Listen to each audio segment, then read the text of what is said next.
Assalamualaikum warahmatullahi wabarakatuh. Bagaimana kabar anak-anak? Semoga kalian selalu dalam kebaikan. Pada kesempatan ini kita akan bahas masalah qadha dan qadar. Qadha itu apa sih? Qadha disebut juga dengan iradah, kehendak Allah Subhanahu wa taala mengenai segala hal keadaan, kebaikan atau keburukan yang sesuai dengan apa yang akan diciptakan dan tidak akan berubah sampai terwujudnya kehendak tersebut. Dalam artian masih sebatas ketentuan Allah yang tertulis di Lauhul Mahfuz. Sedangkan qadar adalah perwujudan kehendak Allah Subhanahu wa taala terhadap semua makhluknya dalam bentuk-bentuk dan batasan tertentu, baik mengenai zat-zatnya ataupun sifatnya.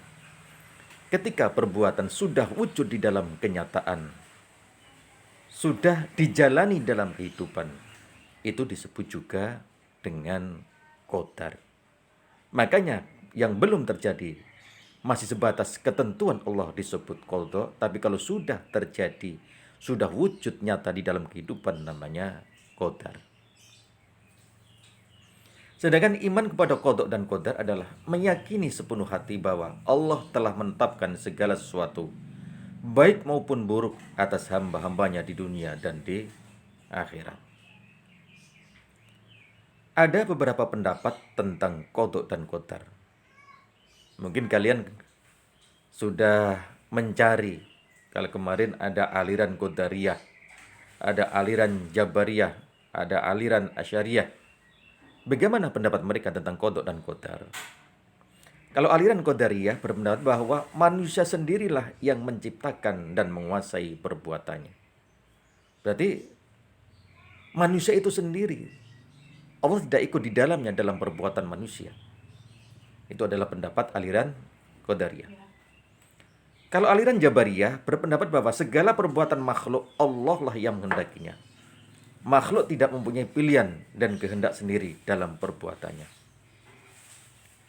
Jadi apa yang dilakukan oleh manusia itu sudah menjadi kehendak Allah. Manusia tidak punya kuasa terhadap dirinya. Kalau aliran Qadariyah, manusia yang berkuasa terhadap perbuatannya. Tapi kalau aliran Jabariyah, Allah yang berkuasa terhadap manusia. Jadi segala sesuatu sudah Allah yang menghendakinya. Yang ketiga, aliran Asyariyah atau aliran Ahli Sunnah wal Jamaah yang mengambil jalan tengah-tengah. Manusia mempunyai ikhtiar, tetapi pada akhirnya manusia tidak berdaya, tidak bisa terlepas dari qadar Allah. Kalau Indonesia yang cenderung dipakai adalah pendapat Asyariyah ini. Memang manusia punya kesempatan, punya kebebasan untuk melakukan segala sesuatu, tapi pada akhirnya Allah yang menentukan perbuatan manusia. Rukun iman ada 6. Iman pada Allah, iman pada malaikat, iman kepada kitab, iman kepada Rasul, iman kepada hari kiamat, dan iman kepada qadha dan qadar. Berarti termasuk pembahasan rukun iman yang ke-6. Tanda-tanda iman pada qadha dan qadar, bahwa seorang itu menyadari bahwa segala apa yang diperoleh dalam dan dialami manusia, baik berupa nikmat atau musibah, pada hakikatnya merupakan ketentuan dan kehendak Allah yang tertulis dalam buku induk atau Lauhul Mahfuz, yang sesuai dengan ilmu Allah yang luas lagi sempurna. Orang yang beriman kepada takdir menyadari bahwa ia tidak mengetahui apa yang akan menimpa dirinya, apakah bencana atau nikmat. Kewajiban manusia hanyalah berikhtiar dan bertawakal agar memperoleh nikmat dan terhindar dari bencana. Jadi hanya berikhtiar manusia itu. Qadar Allah itu disebut juga dengan takdir. Nah, ini pembagiannya ada 2. Ada takdir mubram dan takdir mu'alaq. Kalau takdir mubram adalah ketentuan Allah bagi hamba-hambanya, bagi manusia, yang tidak bisa dirubah oleh siapapun dengan usaha bagaimanapun.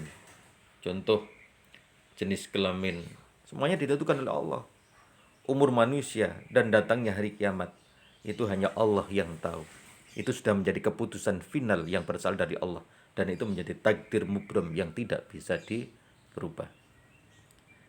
Yang berikutnya adalah takdir mu'alak atau muqayyad. Artinya ketentuan Allah bagi hamba-hambanya yang dapat dirubah. Di mana manusia mau berikhtiar atau berbuat, selama manusia itu masih berikhtiar, maka ketentuan yang ada di dalam dirinya itu bisa dirubah. Itu namanya takdir mu'alak. Ya mudah-mudahan apa yang terjadi kepada diri kita masih bersifat mu'alak. Contoh, ingin kaya, makanya dia harus bekerja. Kepingin kaya tapi nggak kerja, ya nggak mungkin. Dari mana kayaannya? Ingin lulus ujian harus belajar. Ingin sehat diupayakan menjaga kesehatan. Allah memang berfirman dalam Al-Quran yang artinya Allah menyesatkan orang-orang yang dikehendakinya dan memberi petunjuk kepada yang dikehendakinya. Memang benar pada hakikatnya Allah lah yang Maha Kuasa, yang menyesatkan dan memberi petunjuk kepada manusia yang dikehendaki. Tetapi Allah bersifat adil juga menentukan hukum-hukum sebab akibat. Artinya, sebab-sebab Allah menyesatkan seseorang pada hakikatnya disebabkan oleh usaha orang itu sendiri. Sebaliknya Allah memberi petunjuk disebabkan orang-orang itu mau berusaha, mau mendapatkan petunjuk. Sebab-sebab Allah memberi petunjuk karena orang tersebut berusaha kembali kepada Allah atau mau bertaubat. Karena orang tersebut sungguh-sungguh menempuh jalan Allah. Sebab-sebab menyesatkannya karena orang tersebut berbuat durhaka. Karena orang tersebut berbuat dolim.